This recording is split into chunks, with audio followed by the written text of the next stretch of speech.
Real estate purchase and sale agreements. They're vitally important in every real estate investor's business. And that's why I provide my followers with my free ironclad contracts because, let's face it, this is the most important document of the entire deal, and it's also one that you should never have to worry about. So today, I'm going to show you how to fill this puppy out so you can lock up more deals with confidence.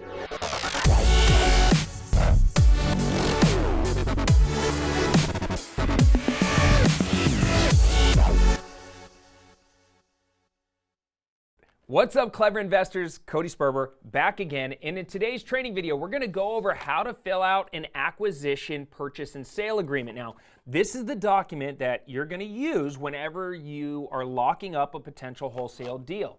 Now, in full disclosure, my attorneys, they created this purchase and sale agreement for me here in Arizona. I use this every single day in my real estate investing business. So when you click the link below, and you get your hands on my free contracts, I really recommend that you go to a local real estate attorney and just get them checked out before you actually deploy them in your wholesale business. Now, real fast, before we dive on in, if you're brand new to the channel, welcome. I'm glad you're here. This is a place where good people just like you come to learn how to build real wealth through creative real estate investing. So make sure to smash that like button if you get something from this training video, and subscribe and turn on post notifications so you're notified whenever future videos are posted. Also, drop me a quick comment down below letting me know that you're new, and I'm going to reply back with a free gift worth over $97. All right, let's dive on in. So here is our purchase and sale agreement for the buy side. And what I want to do right now is I want to go into the computer. They're in the computer? In the computer. Into the computer. Onto Camtasia on a screen share, and I'm just going to show you how to fill this thing out. I know it's going to be difficult for us to, switch gears and stop looking at my luscious beard and start looking at this amazing, engaging contract. But that's what we're going to do right now. So let's dive on in. All right, what you're looking at right now is our acquisition, purchase, and sale agreement. Now, this is a 7-page document that is an investor-friendly acquisition, purchase, and sale agreement. Like I said earlier, my attorneys created this contract. I use it all the time in my real estate business. I don't have a tremendous amount of time to go in depth on explaining every single clause or term that's in this contract. Just know that what makes it investor friendly is the clauses and the terms, they lean in your direction, meaning they protect you, the wholesaler. And from the highest level, there are two sides of a real estate transaction. There's the acquisition side, and there's what's called the disposition side. So buying and selling. And what you want is terms that protect you when you're buying and terms that protect you when you're selling. Because it's totally different. You don't use the same contract for both sides of the transaction. When you're buying from a motivated seller, you want your earnest deposit to be fully refundable. When you're selling to a cash buyer, you want to lock them into the deal and make their earnest deposit non-refundable. So different terms. So I'll quickly go through this. If you have any questions, I would obviously take this to a local attorney, get it checked out, ask them questions, or leave me a comment down below with any questions that you have, and I'll try to answer those. But make sure you click the link down below and download this contract so you can go through it with me while I'm explaining how to fill this thing out. All right. So at the top, this is where you put your information and the seller's information, right? So in this contract is entered between Sell Quick for Cash LLC, which is my buying entity, my wholesaling entity, and or assignee. That means I can wholesale it with an address of, I highly recommend when you put your address in here, you do not use your personal address, that you go out and you get a P.O. box, okay, from like a UPS store, and put your P.O. box in there. Put your telephone number here, and that is all of your information, and you're the buyer. And it's entered between the buyer and the seller. And so you put the seller's information right here, right? So it might be John Smith, it might be John and Mary Smith, it might be the 123 Main Street Trust. Whatever is holding title to this property is what you're going to put right here. With the taxable mailing address of, and you're going to put their taxable mailing address. Their taxable mailing address is not necessarily the physical address of the property that you're buying, right? We're going to put the property address down here. The taxable mailing address is where they get their mail. So maybe it's an absentee owner. They live in Kansas and the property's here in Arizona, all right? I'm going to send I'm going to put their Kansas address up here. Opening just means we're going to open up escrow once this contract's fully executed. Property is where we're going to put all the information about the property, and you're going to need 2 pieces of information. And one of them is the property address, which is going to go right here. So you're basically agreeing to buy this property address, but you're also going to put what is called the assessor's parcel number, and that's going to go right here. The assessor's parcel number is to make sure that there are no miscommunications when escrow is opened and you go to buy this piece of real estate. Sometimes real estate, especially if it's in an area where the property is really, really old, like 100 or 150 years old, they might have issues within the record-keeping system. So you always want to put the address and the parcel number so there is no miscommunication. Let's move on. Number 3, purchase price. The purchase price to be paid at close of escrow by the buyer for the property is going to be, and you're going to put your purchase price here. So if you're buying the property for $100,000, you're going to put $100,000 right here. And the next one is your earnest deposit. So the purchase price of $100,000 is going to be paid as follows. Earnest deposit, let's say you're going to put $1,000 down. You'll put $1,000 right here. And the sum, the remaining balance of $99,000 is going to get paid at close of escrow. All right, and the rest of this is just some legal mumbo jumbo, basically saying that the money's going to be held by a third-party escrow agent, and they're going to hold all the funds and disperse them accordingly. Now, real quick side note about earnest deposits. People come to me and they say, Cody, what's the lowest amount of an earnest deposit I could put down? And I've done it as low as $10. I don't recommend going that low, but I've done it as low as $10. What makes a contract legally enforceable is it has to be in writing.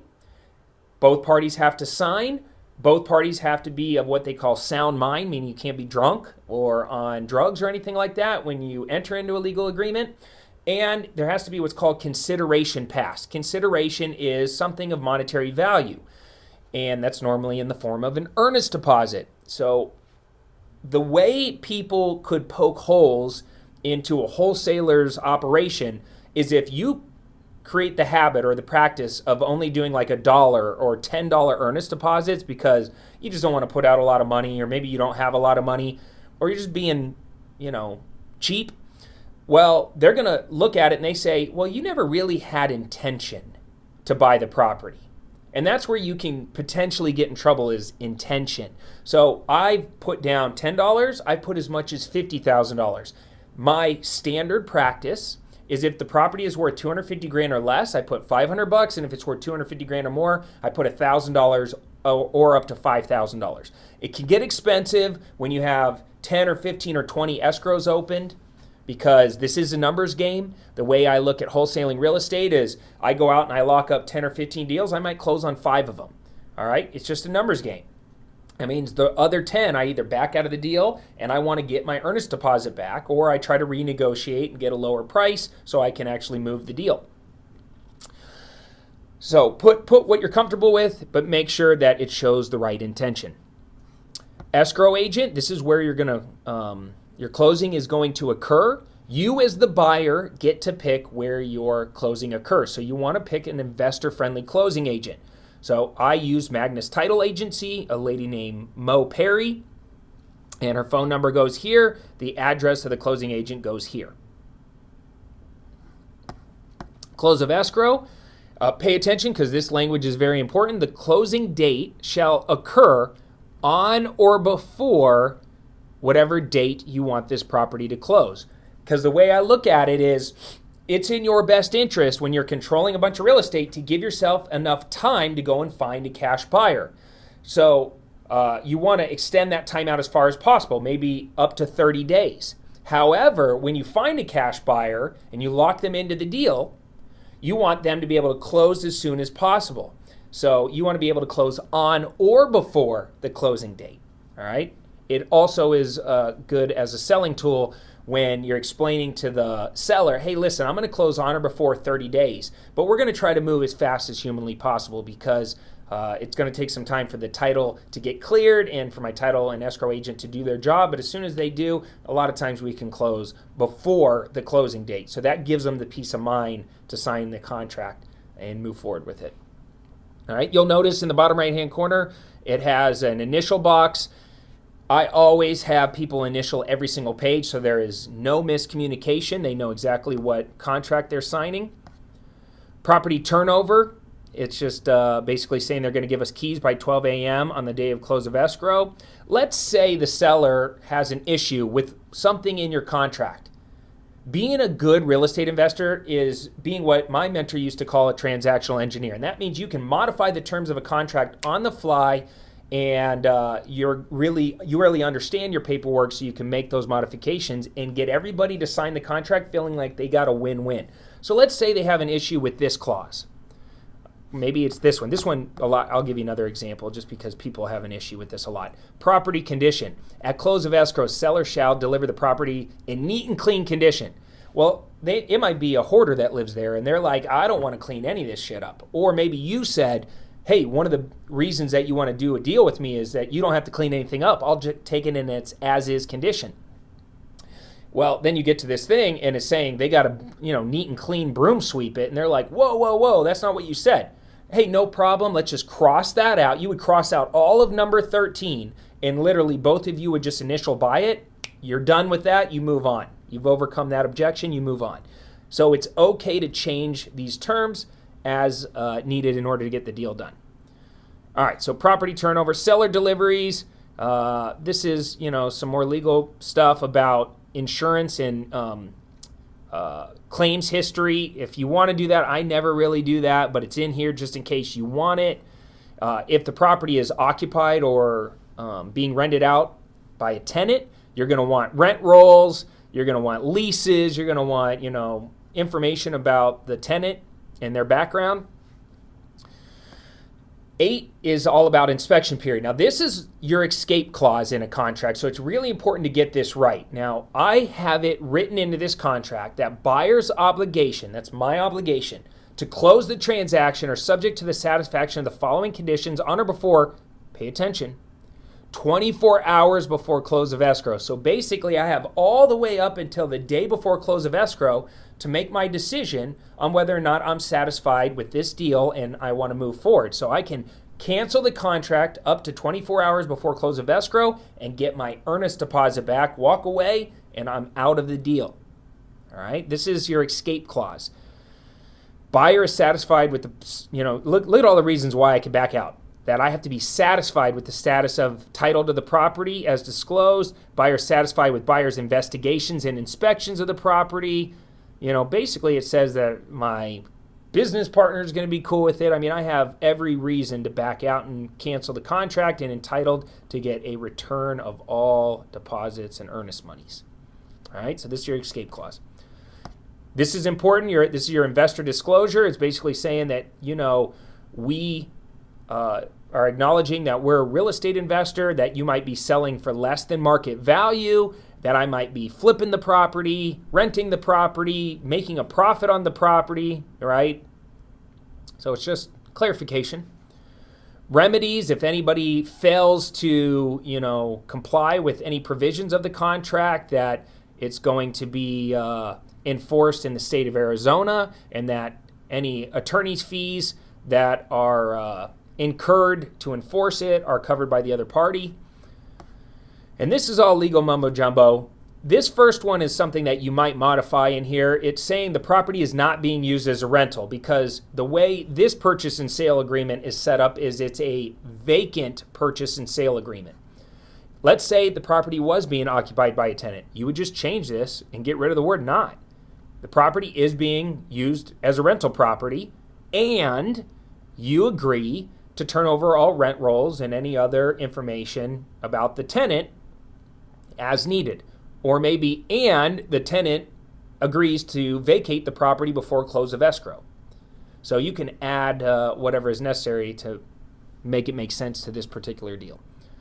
The rest of this is just, you can read through it, but it's just a bunch of disclosures and things about what we're going to do once close of escrow occurs and how to get to close of escrow, and that they're not receiving any other offers on the property, and that they're going to stay in compliance with the property and not, screw anything up.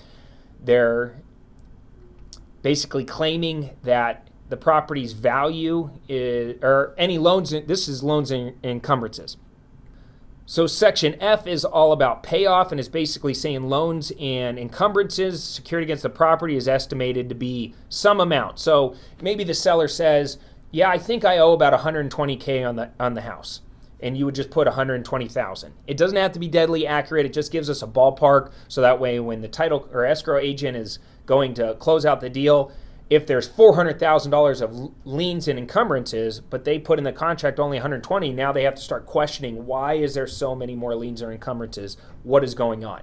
Or if they say, hey, I own the property free and clear, and we put 0 in here, and there's $100,000 of liens on the property, they can question it. All right. Other agreements means that they're not going to enter into any other contracts. Property condition, that's the one I talked about, neat and clean. It's not really important. Marketing is really important because it's basically giving us permission to pre-market the property for sale or rent. All right. This is how we're able to wholesale the deal without getting in any legal trouble, right? Because it's fully disclosed. Indemnity and release of claims, this is just legal mumbo jumbo. Agency, this is really important. If you're a licensed real estate agent, you're going to want to fill this section out. And it basically says, seller acknowledges that seller has not been represented by the buyer, and put your name right here. So I'd put Cody Sperber, and or by any representative of buyer with respect to the purchase and sale agreement. So you're going to want to put this here, whether you're licensed or not, because you want to clarify that I'm not acting as an agent in the transaction. I'm not pretending to be a real estate agent. And if I am a real estate agent, I'm not your real estate agent. I'm acting as a principal in the transaction for my own benefit, right? And that's what this next section down here says, all right, for your own benefit. Seller is aware that Cody Sperber, put your name in there, is a licensed real estate agent in the state of Arizona, or is not a licensed real estate agent in the state of Arizona. Let's make that change. And then this last section basically is saying that we're not giving you a loan, all right? You're acknowledging that the buyer is not giving the seller a loan for any reason, all right? We're not acting as a lender in the transaction. So you're going to put your name, and you're going to have the seller initial right here. Existing financing, this just says that we're going to clear off all monetary liens on the property, and we're going to receive clear title when we go to buy it. Assignment and release, this is more wholesaling language. Seller agrees and acknowledges that buyer may assign its rights under this agreement wholly or partially to a third party. All right, it's our assignment clause. Legal mumbo jumbo, this is kind of important. Upon close of escrow, buyer agrees to pay all normal non-reoccurring closing costs. So this basically is saying that I am, as a buyer, responsible for paying all closing costs. This is a hook that we use, or a benefit that we use as wholesalers when we show up to a motivated seller's house and we say, look, selling to me is super easy. You sell the property to me, you don't have to make repairs, I'll buy it as is. I'll even pay your closing costs for you. So it'll be a net number to you. Whatever we agree on, minus paying off any liens or debts on the property, whatever amount over those liens or debts are, you get that as a net number to you because I'm covering all the costs. But here's the thing, you don't want to cover all costs. You want to cover all normal non-reoccurring closing costs, because I had a transaction one time that, there was some language, they owed money to somebody, and they put it in the closing cost section, and it was like an extra $6,000 or $7,000 worth of closing costs, which was basically my entire profit as a wholesale deal. Pissed me off because I ended up moving forward with the deal, and I made no money on the deal. So I changed it to normal non-reoccurring closing costs, and I never had that issue again. Section 22, miscellaneous, is all legal language. You can read through it as needed. The only thing I would change is where the governing law jurisdiction is. Right now it's in the state of Arizona. You would put your state right here. Your county would go right here. Wherever you're wholesaling properties, you're just going to change this governing law jurisdiction section. And acceptance, This is what we call a shotgun clause, and or a think about like playing basketball. You have like a shot clock clause. Yeah, that's probably a better way to say it. Shot clock, and it basically says the contract shall remain in full force and effect until 11 o'clock or 5 o'clock Pacific Standard Time on a certain date. So sometimes we leave a contract with the seller, but we don't want the contract to stay valid forever. So this is our shot clock clause to put pressure on the seller to make a buying decision. Section Q is any other terms or conditions. So you might put something in here like seller is leaving the shed in the back of the house, or seller agrees seller agrees to leave all furniture in the property for $1. Whatever those other terms and conditions are. The seller signs here and here. If there's more than one seller, you sign down here, and boom, you now have officially completed the real estate purchase and sale agreement on the acquisition side. All right, guys, you now know exactly how to fill out a purchase and sale agreement for your real estate investing business. Now, I hope you enjoyed what we covered in this training video. If you did, smash that like button, subscribe, hit the bell, you know the drill, do all the things to make sure that you're, engaged, so that way you can keep doing fun stuff like this, and I can help you take your business to that next level. And don't forget to grab my free real estate contracts by clicking the link down below. It's also going to come with some free training videos that's going to show you how to get out there and actually make money wholesaling real estate. All right? That's all I have for you in this one. Thank you for hanging out with me. I'm Cody Sperber, the Clever Investor, signing off for now. Until next time, take care, comb your hair, Sperber out.